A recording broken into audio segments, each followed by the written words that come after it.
I don't know. Now I understand why people have children, so they can help them with all of their electronic devices.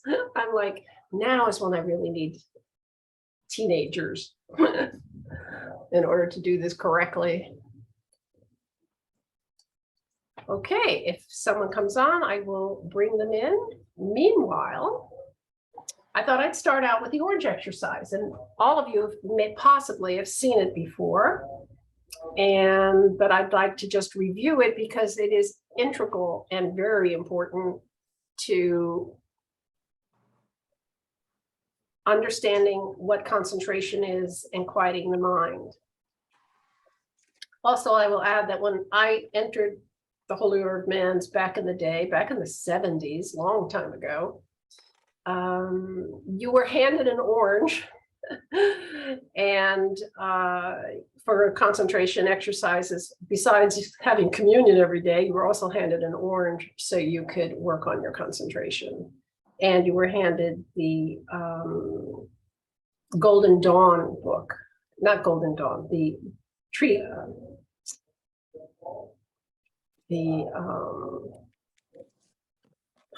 why am I forgetting? We'll move on. The Golden Force. Golden Force, yeah. I've been teaching Golden Dawn all week, and I'm like, okay, what is? Okay, thank you. And we have one admit. So the purpose of this exercise is to train the mind to concentrate upon a given subject for longer periods of time without allowing distracting thoughts to enter. This improves memory and comprehension. You cannot meditate without concentration. Set aside a period of time, such as early morning or before retiring, for this exercise. Whatever time is chosen, try to stick to it each day. So basically the same time each day. Pick a quiet spot where you will not be disturbed. So I'll just add that we covered the Magician card, and the Magician was all about learning to concentrate and quiet the mind. What's really cool about this is it's not just useful for, quote, getting spiritual, but it's really useful for hearing what other people say, because your mind is not filled with your own thoughts, but you can quiet your mind so you can actually hear what another person is saying to you. Or you walk in a room and you actually see everything in the room more clearly, and where objects are, where people are sitting, etc. It just makes life a little easier in your day-to-day life. So sit quietly. So we'll just run through this and then we'll move on to the card. Sit quietly in a chair with a hard back and just take it easy for a few minutes, letting your thoughts slowly come to a halt. So what I'm going to do is have you all close your eyes, because you just visualize this wonderful orange sitting up here. And since you don't have a real orange in front of you, which you need to have as opposed to a picture, we'll just do this as something with your eyes closed. So then looking at an orange, a real one, not a picture of one, which you have placed on a stand or clear table before you at about 1.5 feet from you, examine slowly and completely the surface of the orange. Then, letting your eyes slowly drift to the center of the orange, look within it as if you are really looking inside the orange. Let your eyes remain constant as you look within it, and examine the various segments, shapes, colors, and sizes of the pieces and the seeds within the orange. Then, after you have done this for a few minutes, examine a seed and take it down to its shell and examine its many layers. Then, looking at the seed, see how it would look placed in the ground. Then, sprouting, bearing roots, and finally growing to a small tree, then a mature tree, bearing a blossom, which blossoms into a fruit. You again have the orange. Let this be your exercise. If at any time during the exercise your attention drifts to another subject, stop immediately and go back to the beginning, letting your thoughts drift out, and slowly stop and then begin again. Do not stop and start again more than 3 times in one sitting. If focus is not kept after 3 tries, discontinue the session and try again later in the day. The completed exercise should take between 10 to 15 minutes a day. So this is found on my Gates of Light website and under orange concentration exercise. And it's very practical, it's helpful, and I hope you enjoy trying it out. So today we're going to do the Lover's card. This is a wonderful card. So let's move us over here and go find it. And there we are. I will move us over. Ah, what an amazing card. So in the Lover's Key 6, we find the Archangel Raphael with Adam and Eve. In the keys that we've covered so far, each of these 3 characters were presented individually. So here they are all together. This should be interesting. We saw that the superconscious mind, here shown as Archangel Raphael, was first presented to us on the Fool card. The self-conscious mind, here expressed as Adam, was explained to us on the Magician card. The subconscious mind, here expressed as Eve, was introduced to us on the High Priestess card. So here, for the first time, we'll get to see how they have a good relationship with each other. First, let's cover a few of the general attributes of Key 6. The Hebrew letter for this card is Zain. Zain's number value is 7. So you see the card is number 6, but the letter value is 7 and means sword. So we have a little sword here on the card. Note the small sword in the lower right-hand corner of the card. A sword is a powerful instrument of discrimination. You use discrimination when you perceive a difference and need to make a choice. So I am going to do this with us. And see if I can grab this and bring it over. There we have it. So you can follow this as we go down. This power is at the root of the self-conscious mind, Adam, where things are perceived as many apparently unrelated parts. All you see is all there is would appear to be the foundation of his thinking. But you need to realize that without this ability to see everything around you as separate entities, you would be unable to perceive differences. This mindset also gives you the ability through imagination to create illusions. This seems strange to us on this path where we're looking for the underlying unity of life. Yet without this ability to see things separately, the individual self-conscious mind would not exist. Why is that? Aha. Oh, I didn't. Okay. In our universe, we have the one identity manifesting to itself through us via the faculty within us we call our self-conscious mind, our Adam. In the Book of Tokens, it is stated, for the sake of creation, the one life that I am seemeth to divide itself, becoming 2. So basically, there is no creation unless we're in duality. There's male and female opposites, but If we didn't have duality, space would just be one black void. Once God decided to look at itself, we came in. God created us to reflect on itself. So we are the reflection of creation of God. And therefore, God works through us. So we're sort of stuck in this situation of we're trying to reconnect with God and be at one with God, but we live in duality. And how do we reconcile that? And the tarot is a great teaching mechanism to help us reconcile what appears one way, but in reality is a different way.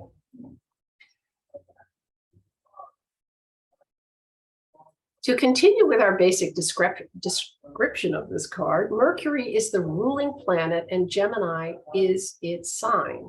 The identity or function of this card is the power of choice using correct discrimination. There we have that.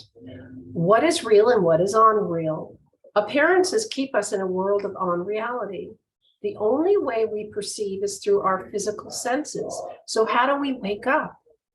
We must wake up those very same physical senses. They can perceive beyond the physical, but that sight lies dormant within you. The path of the tarot, through using its images and symbolism, allows you to awaken them slowly but surely. And as you may remember, your subconscious mind, your Eve, is quite amenable to suggestion. So the way we will open to you with study and reflection.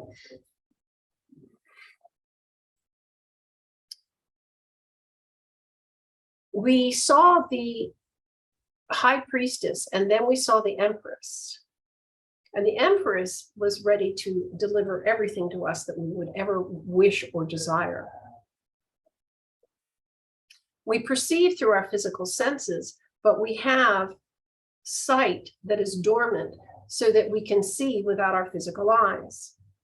And we have to remember that we're always trying to get and return to the point of source, the point of God, the return of God. So we've been given 5 senses in the physical sense, but the source, which is within us, sees and tastes and smells and hears and touches before it gets to the physical. So we have those senses before that, you could say, within us. And the physical senses are just the result. The consciousness or recognition or recognizing our ability to see without our eyes and to touch without our hands and to taste without our tongue has been forgotten. But everybody has it. Nobody's better than anybody else.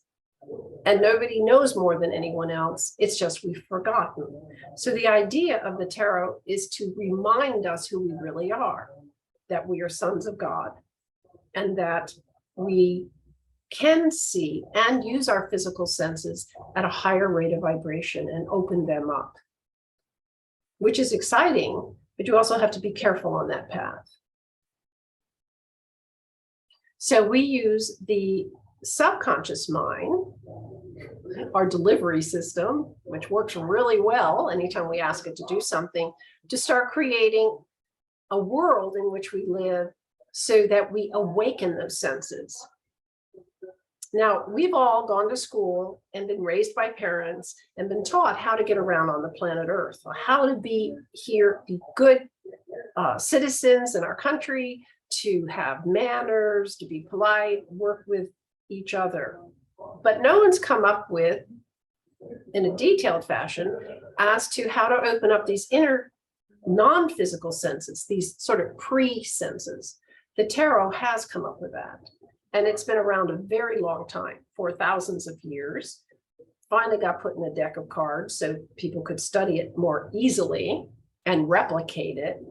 But all of that has been there, but it's been somewhat secretive just a few people knowing how to do this. Jesus surely knew how to do this, and people, his disciples, surely knew how to do this. So let's move on a little bit. I'm going to tack that just a little over. The number 6 means reciprocation, which is the act of giving and receiving mutually. I love this in the picture. Reciprocation is a relationship between two separate entities. Therefore, the need to use discrimination must come first. Let's move on to understanding how reciprocation works. First, you use your Adam mind to give suggestions. Then your Eve mind receives your suggestions, works them out, and then gives the results back to you. Let's take this a step further. Let's explore the notion that reciprocation also means a relationship between your Archangel Raphael mind and your personality. Your personality is your Adam and Eve aspects combined as one. So I noticed that he's tasted the ice cream and now he's sharing it. Reciprocation. Remember, your Adam consciousness is not the inner self. The inner self on this card is represented by Archangel Raphael. So that's your inner self. That's the star that you are, the wonderful God being that you are. And Raphael's name means God heals. So here we find that the harmonious reciprocity between opposites has the same nature as that which we call love. The opposite in harmonious relationship is a demonstration of hate. It's inharmonious. These relationships occur within yourself and occur between yourself and others in your life. Love and hate are considered root emotions because they can temper and color all your other emotions and desires. We're headed on the path of return, headed back toward consciousness of unity. Therefore, we must use the reconciling, harmonizing energy of love to color our emotions and desires. Our ability to use the sword of discrimination to make right choices in our lives allows us to manifest the uniting power of love to great effect on our emotional life. You know, you use the sword as you grow, evolve. Even as a child, you then went to grade school and high school and then maybe college, or you got a job right away. As you went along, you had to pull out your sword and go, well, that doesn't work for me anymore. You know, throwing a tantrum as a 6-year-old would never get you into high school. Your teacher would give you grief. So you start to use discrimination as to your type of your behavior, the friends you associate with. All of this is using discrimination. It's not the term that some would say, I'm discriminating because I'm better than you, or you're better than me, or whatever. No, you're choosing between something that works in your life and something that no longer works in your life. So this is how the term is used. And sometimes, Marta, oh, yes. I have a question. Yeah. Okay, it's just back up just a little bit. When you said that the Adam mind gives suggestion and the Eve mind receives the suggestion, Yes. are you talking about the subconscious mind? The Eve mind is the subconscious mind, and the Adam mind is the conscious mind. Oh, okay. All right. Okay. Yes. So, yeah. So you have so because we've got Adam and Eve on here, but they're both inside you, as is the mind of God inside you. Right. So all three entities are within you and part of your makeup, your personality, and they're combined. So whenever we see the three characters that we're studying and how they interact with each other, we're talking about within ourselves. So we're not talking about, in the case of a woman, we're not talking about your mother, your aunt, your daughter, your grandmother, and the same with the male. We're not talking about anybody outside of ourselves. We're just talking about what's going on within our own self and how we get to know that which represents our inner self, which in this case is our archangel here, Raphael. So this, and that's the exploring the reciprocation also means a relationship between your archangel mind, Raphael, and your personality, which is expressed through the things you want and ask for, and then how you get them.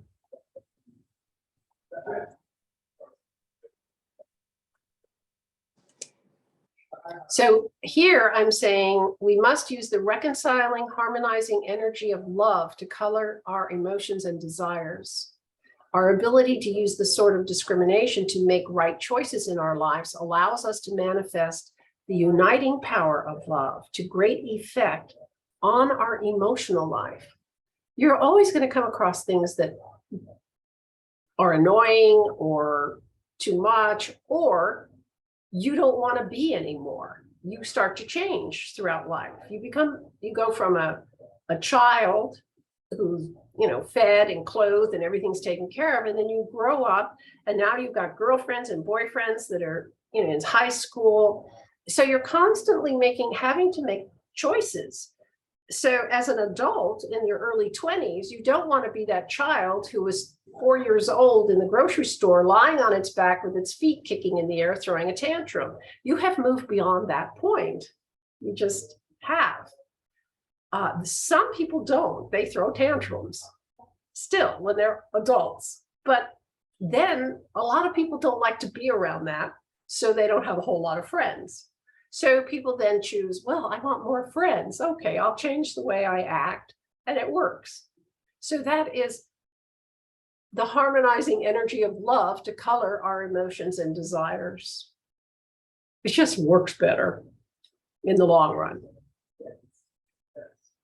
Key 6 tells us that the way to freedom is the way of love.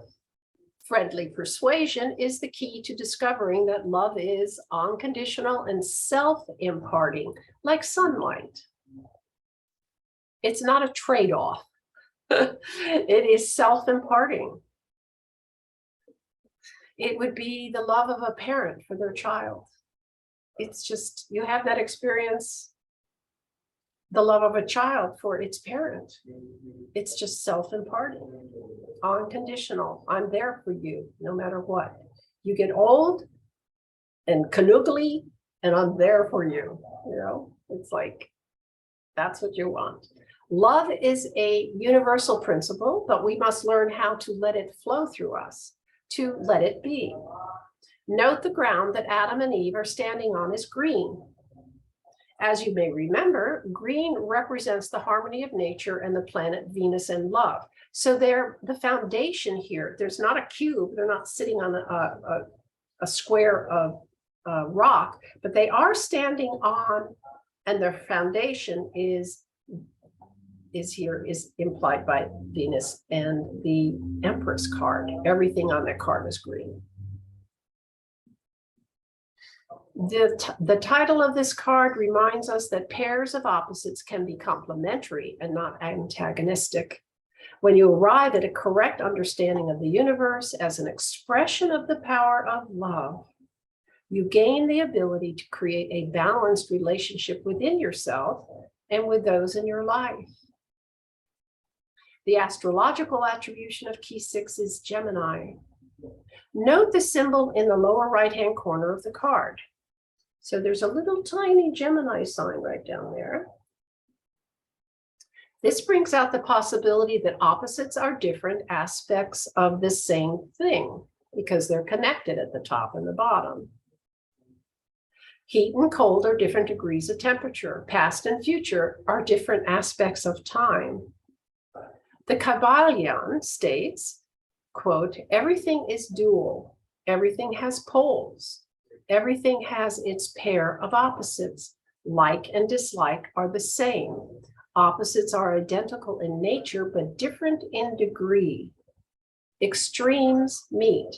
All truths are but half-truths. All paradoxes may be reconciled. That's something to think about, a little meditating. This also gives you I was just seeing, making your stumbling blocks your stepping stones. Because we do have stumbling blocks throughout our lives. Everyone gets their own. We all have different backgrounds. So something that another person would go, that doesn't bother me. Another person would go, oh my God, I'm going to have a heart attack. I can't deal with this. Same event, just different responses based on a person's background. So yeah, stumbling blocks into stepping stones. It's very important that we learn that what the pairs of opposites are in order to help return us to a balanced state. The planet Mercury is represented by the magician on this card called Adam and rules Gemini. Mercury's power is as the interpreter of events and rules through the law of suggestion. Yeah, you rule through the law of suggesting to the Empress. When Mercury interprets experience incorrectly, his suggestions made to Eve may result in disaster. It is very important that we learn what the pair of opposites are in order to help return us to a balanced state. You got to watch out for those underlying assumptions. Are they real? Are they true? Do they last throughout all the ages? Or is it just an incidental thing that isn't quite right? The function assigned to the letter Zain is that of smell. Smell is associated in language with discrimination, such as to be offensive to honesty or propriety, or it just doesn't smell right. Gemini is ruled by Mercury, sometimes personified in Egyptian mythology as the jackal-headed Anubis, representing discernment because of the jackal's keen sense of smell. On the human body, Gemini rules the lungs, collarbones, shoulders, arms, and hands, all in pairs. Yeah, the idea it just doesn't smell right isn't just something that smells. It's just a colloquialism, and we've all used it. Well, that doesn't really smell right. I don't think you've got the right idea there. It's not necessarily a thing. Archangel Raphael is wearing a violet robe.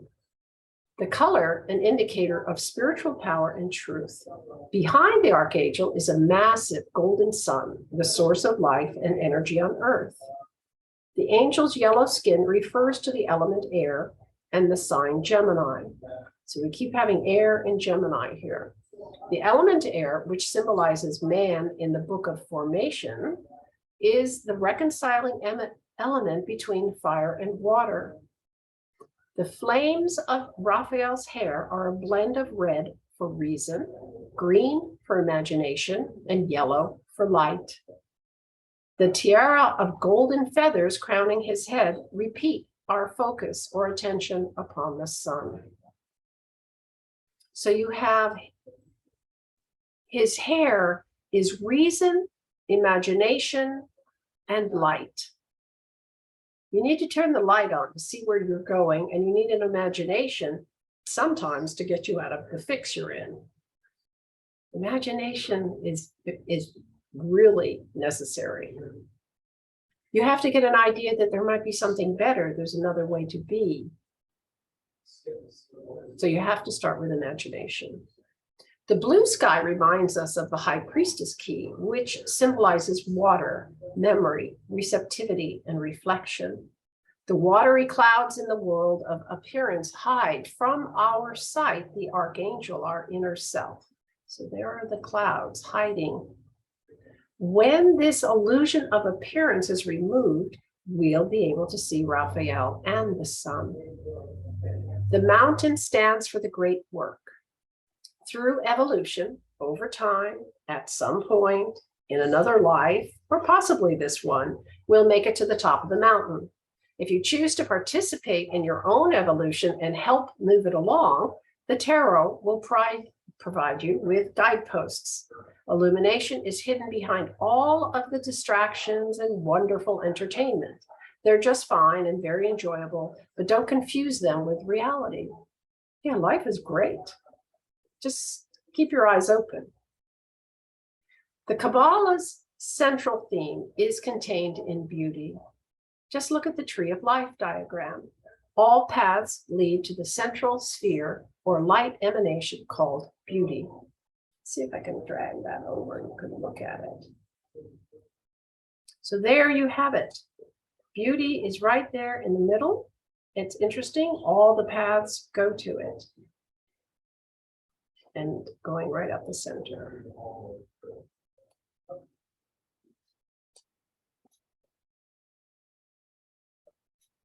All of the tarot cards, the lover's key, most closely represents beauty. When two lovers are apart, nothing happens, but together they create beauty. A tulip and an eye do nothing apart, but put them together and beauty happens. Beauty is very subtle. You miss a lot if you are sensitive only to the gross level. This key relates to discrimination, the avenue of refinement of the senses. The Archangel Raphael is blessing the lovers, Adam and Eve, both of which are within each of us. We each identify with either one or the other. Adam is reasoning and Eve is feeling. Raphael's blessing enables these two aspects to be integrated within us, feeling and reasoning. This tension between these two polarities permeates the whole tree of life, the whole universe. Try breathing. You've got to have both the in-breath and the out-breath. We keep trying to keep Adam and Eve outside of ourselves from a separate material point of view. That's not really the case. The biblical statement, male and female, created he them, is interpreted by the Kabbalists that we are both feminine and masculine in our psyche.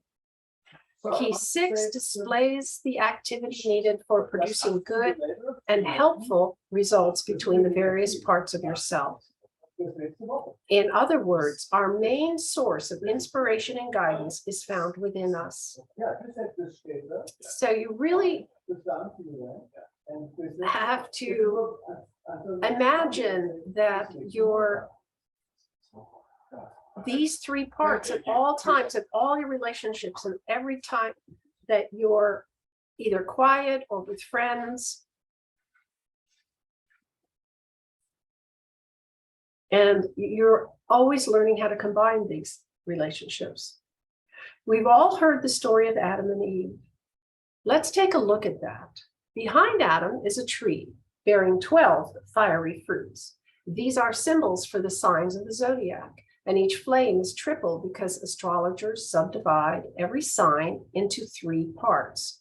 Each sign is allocated a triplicity consisting of 3 of the 4 classical elements: air, water, earth, or fire. Thus, the tree behind Adam is the tree of life. The tree of knowledge of good and evil stands behind Eve. The fruits of the 5 senses hang from the tree as yet untouched. From the Kabbalistic point of view, the serpent is lifted up for healing. Thus, the presence of Raphael on the card. The serpent represents the Kundalini force, the power in ourselves that is our very salvation, moving up the spine of man to enlightenment. Eve keeps her eyes on Raphael. Through the agency of Eve, Adam has had an uplifting experience that introduced him into a spiritual world, and the apples were delicious. The Kabbalah doesn't believe in original sin, though there is such a thing as missing the mark. But we always get another chance. In order to have a successful life, you must actively participate in it with discrimination, intelligence, and harmonious reciprocity. The lover's key is a sacrament in the highest sense of the word because it represents the prolongation of life. Here we have perfected balance between opposing forces, and no, they are opposing forces that reconcile.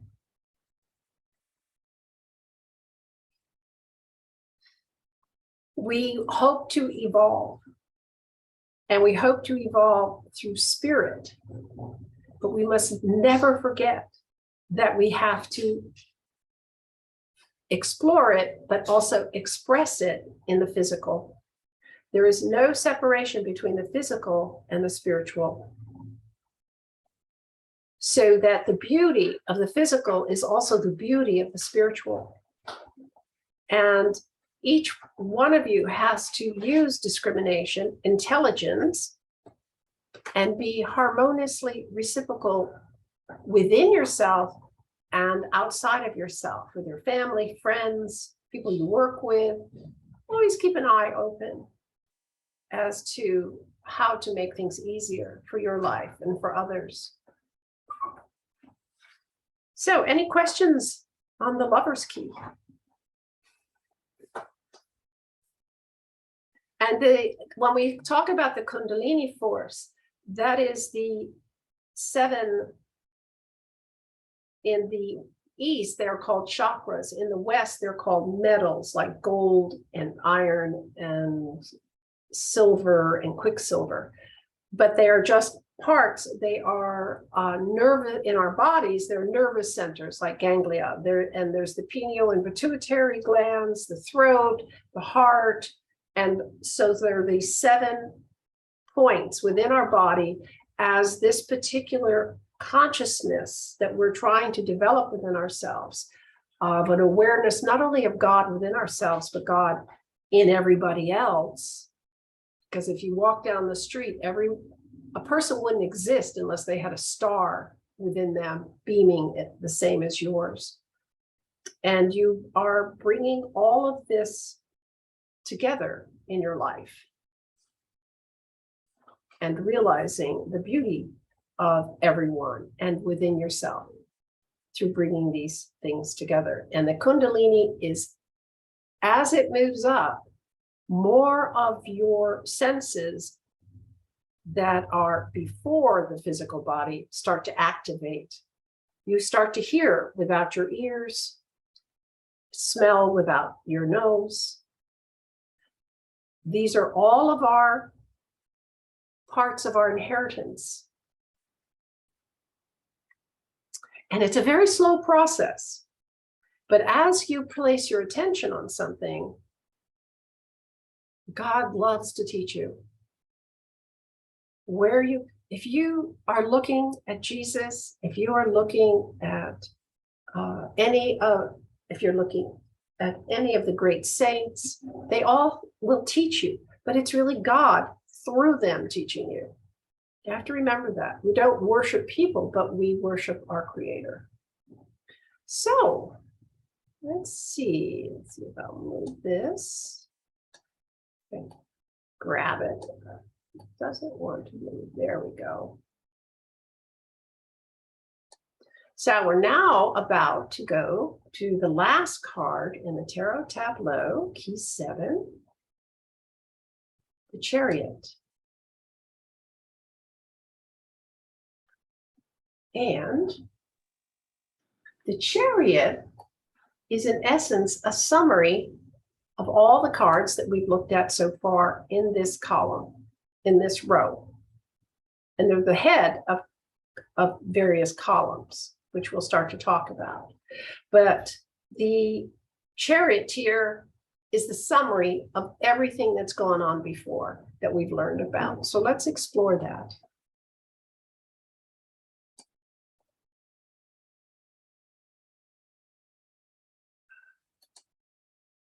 The Chariot. Here we are at the Chariot Key 7.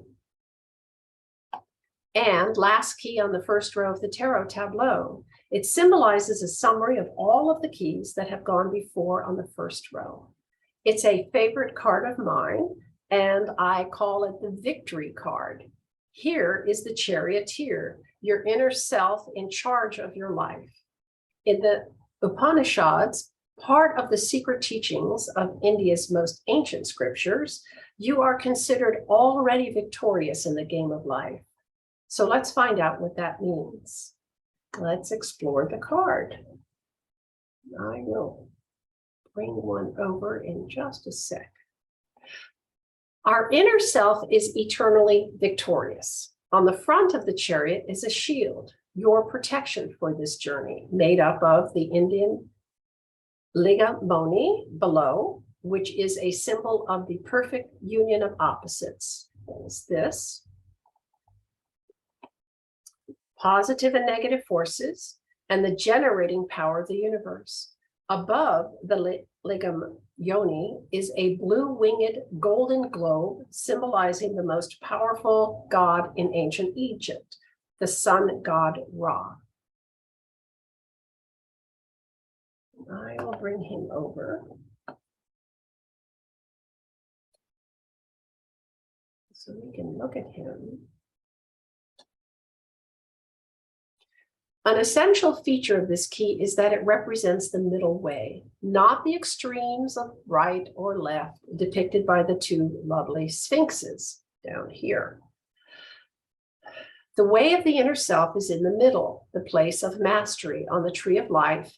The middle path is up the center of the tree, from the kingdom up through foundation and beauty straight up to the crown. So that is this visual. So you can see, goes right up, that's the center. I will move this just a little over. On the tree of life, the middle path is up the center of the tree, from the kingdom up through foundation and beauty straight up to the crown. This is also the path of the priesthood.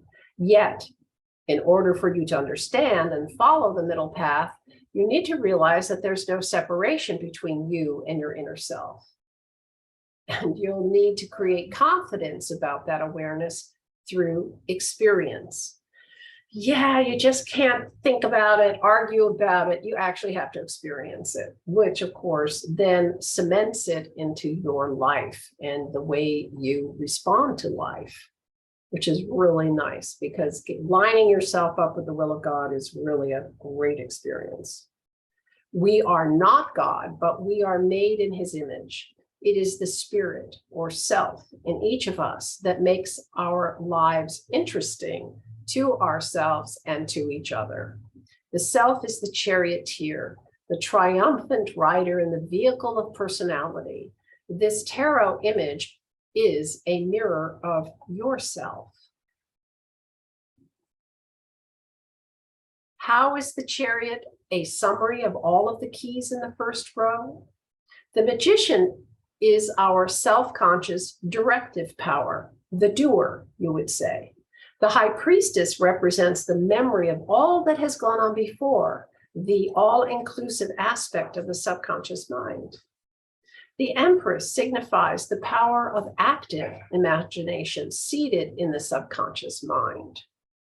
Active imagination, very important word. The emperor is our ability to constitute our lives in a fashion that is acceptable, not only to ourselves, but also to the law of life itself. To constitute is to put in order. Our intuitive faculty is indicated by the teacher. That means our ability to receive information from within, not just figure things out. The lover's key symbolizes the keen discrimination necessary to unscramble all of the different events that are dynamically interacting in ourselves. Do it with love, and you tend to be able to get on top of things. The words receptivity and will are attributed to key 1.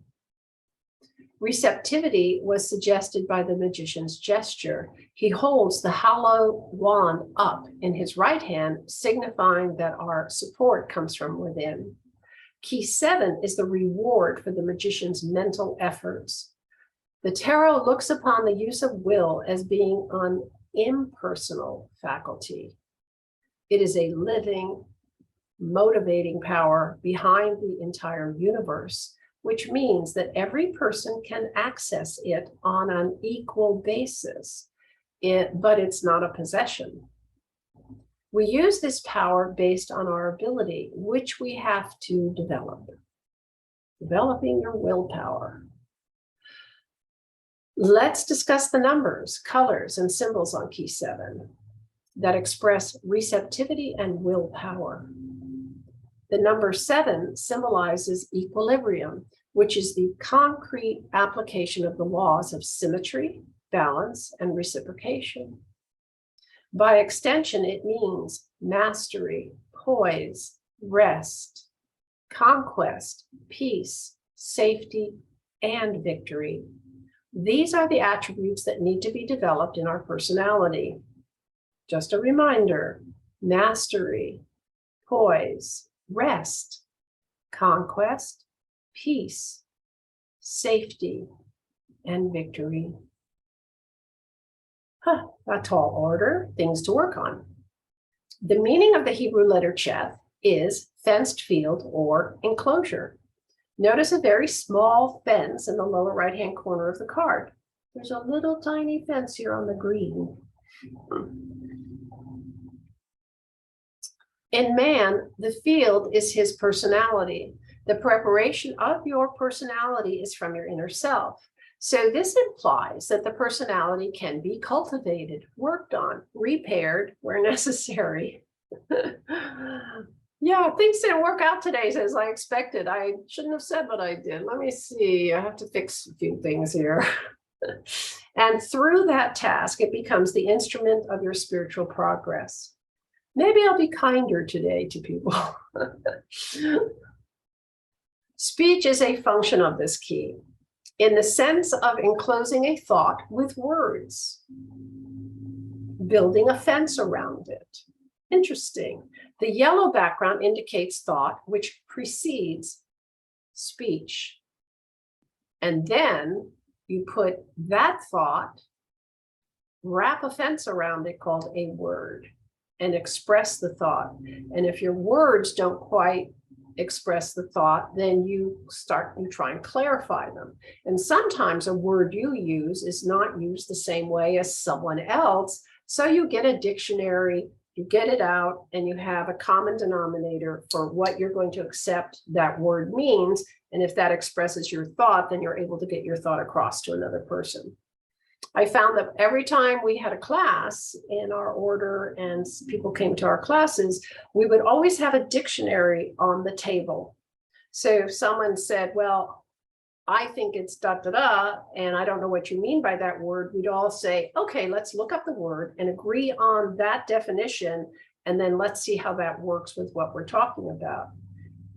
It's very important to be on the same page with people when you're trying to express those wonderful thoughts that you have with another person. Of course, I use Google now. That seems to work really well. Astrologically, the sign of Cancer, a water sign ruled by the moon, is related to this key. Note the symbol for Cancer in the lower right-hand corner of the card. So we have that down here, a little half moon down there. This is your protection by the mother aspect. There are 2 half moons on his shoulders. Oh, it's great to be protected by the mother aspect. Take a look at the High Priestess key and the lunar symbology on that card. It's just everywhere. It's her crown, everything. The crescents show receptivity, and 2 of them relates to rhythm, cycle, and repetition. 2 also signifies polarities, 2 extremes of one idea. The blue stream of consciousness from the High Priestess flowing past behind the Charioteer, that's the water past here, signifies potential growth. His chariot rests on a field of green, the color of love and Venus. Once again, like the Lover's key, they're standing on green. So what is below in a card is foundational to what the card expresses. So we have love here. Venus is also represented by the brass of his breastplate. That's this, so it's brass colored, which provides the protective power of creative imagination and love. Jesus told his disciples to go out in pairs and not to take weapons or shoes or take a change of robe or whatever, that they would be protected by love. so they can rest on that protection. God loves them, and if they express love, they will be protected.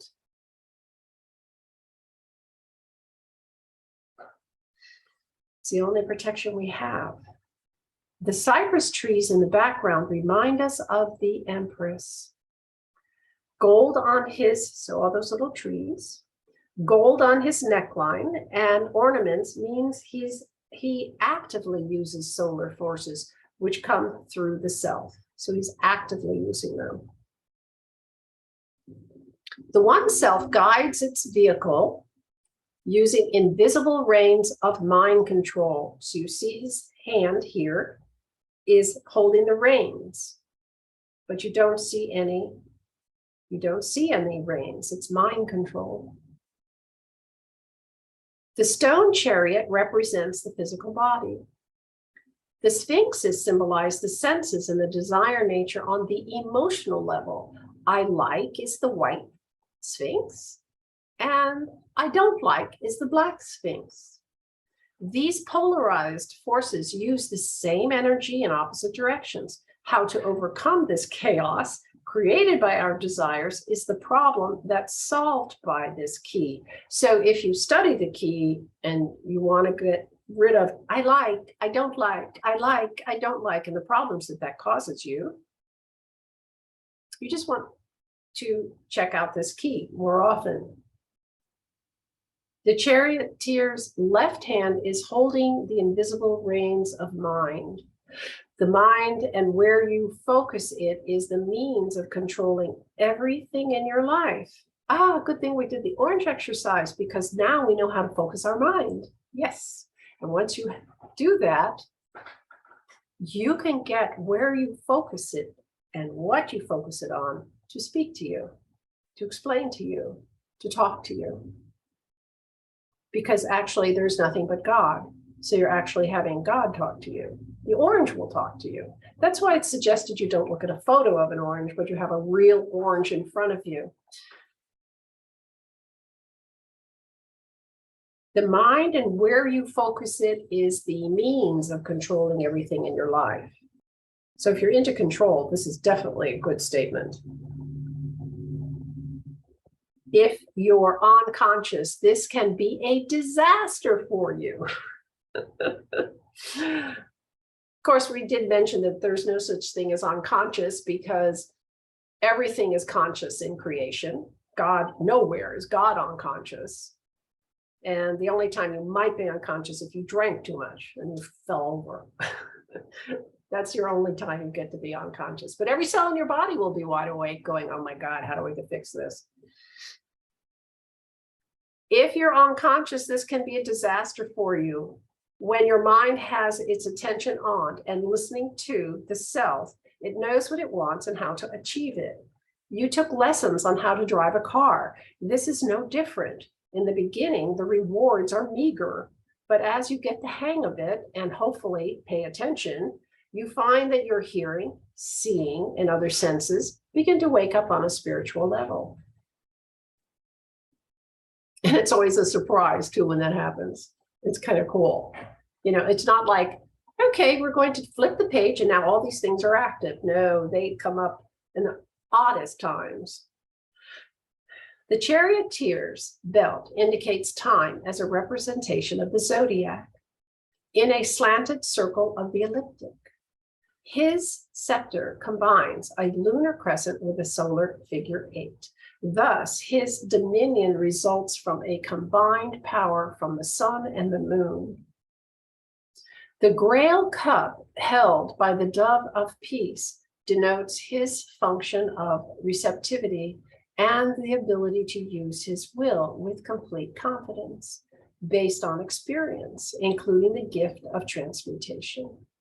You have lifted your consciousness enough to enter the spiritual life.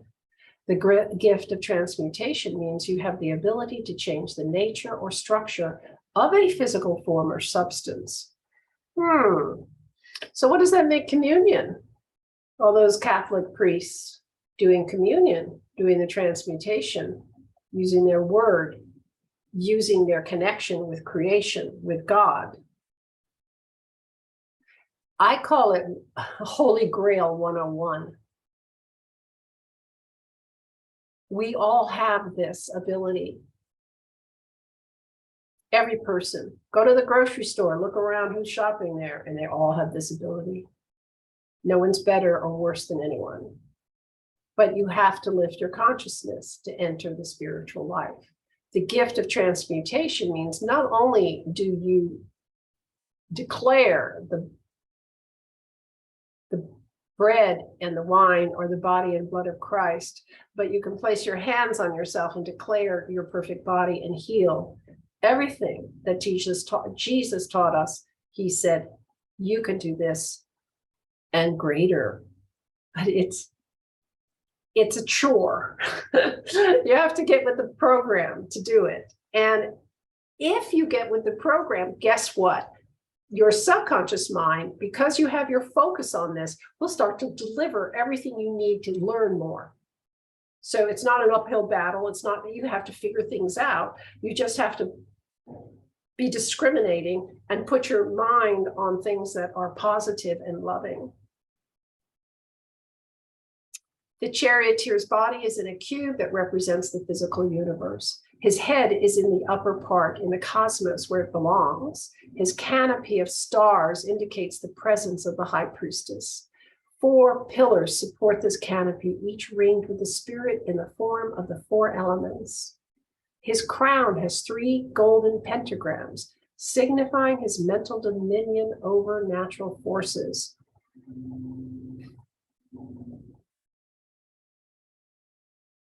Under his crown is a wreath of green leaves, which symbolizes that the green leaves of plants bind sunlight, just as they bind his hair, capturing sunbeams and binding them into organic form, making the life power available for your use, is a principal work of chlorophyll, the green coloring matter of planets. So next time you have a salad, know that you're eating sunlight. Next time you have green beans, they're filled with sunlight. The revolving motion of the orange chariot wheels express solar energy. The wheels also relate to the whirlwinds of fire in the vision of Ezekiel from the Old Testament. Another important part of the symbolism is that the chariot is on the other side of the river from the city. The other shore is a metaphor for emancipation. You and I have left the city because it represents the complex conditioning of race thought, the thing we must analyze and overcome. The city is real in the sense that real beings live there, yet to understand the one reality, we must remove ourselves from distractions. The red roofs signifying the activity of a city. The square on his chest with the 3 black T's shows the limiting power of Saturn. Here we have the symbol of discrimination. The 8 folds of his skirt and talismanic symbols show dominion over earthly forces. So he's definitely the end product of the prior 6 keys. We must learn to discriminate between reaction and motivation. You will never get rid of your desires. And as you recall, as the magician, you have to put on a red robe, which signifies desire, in order to get anything done. But as the charioteer, you'll be able to look at desire and see what's going on, and thereby no longer be a victim of chaos.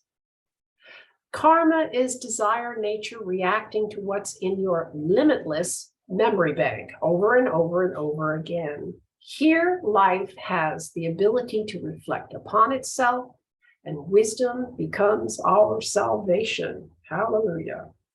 We can enjoy everything, but we must remember that the veil over the self deludes us into thinking that we can possess it. But you can enjoy it all. Enjoy this incredible heavenly world we live in. You just don't own it, which is good, because just in case you don't want more of one thing, you can always move on. The Kabbalah says that the mind moves the body. So get out there and learn how to drive. The tarot is here to help you.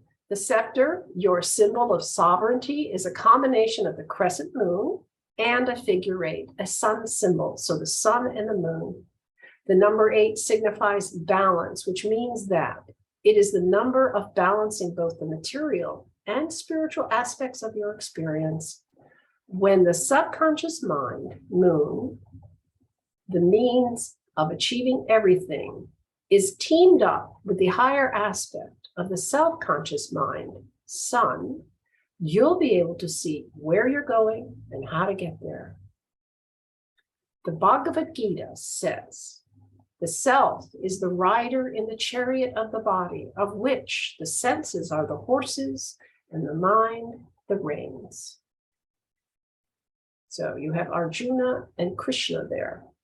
Quite interesting book, the Bhagavad Gita. And there we have it. So any questions on this part? Lots to do and think about. And what's great is you don't have to memorize anything. You just have to put the cards in front of you and it works on your subconscious mind. It helps bring to your life the things that are represented in these cards. They start showing up. Yeah, they show up on their own. So much easier way to live a life. It's when you do those affirmations and all these things. You go to church, you look at Jesus, and all sorts of good things start to happen in your life. Yeah, it's where you place your attention. And what's great about the orange exercise is you can hold your attention there longer. Yeah, we have the kitty. Tracy, what is your cat's name? Aw, She's so she's on cute. mute. Thank you. This is Siggy. He's been Ah, attending the whole time, so aw. What a sweetie. he likes attention. Thank you. He's very spoiled. Oh, well, that's what you're supposed to do with your pets. You're supposed to spoil them. I'm sorry. Mhm. They probably eat better than we do. Well, Good. I hope you all have a wonderful evening and thank you for coming. And that's that. So Thank you, Thank Margot. you. This was a great class. I really enjoyed it. good. I'm trying to figure out how to stop recording.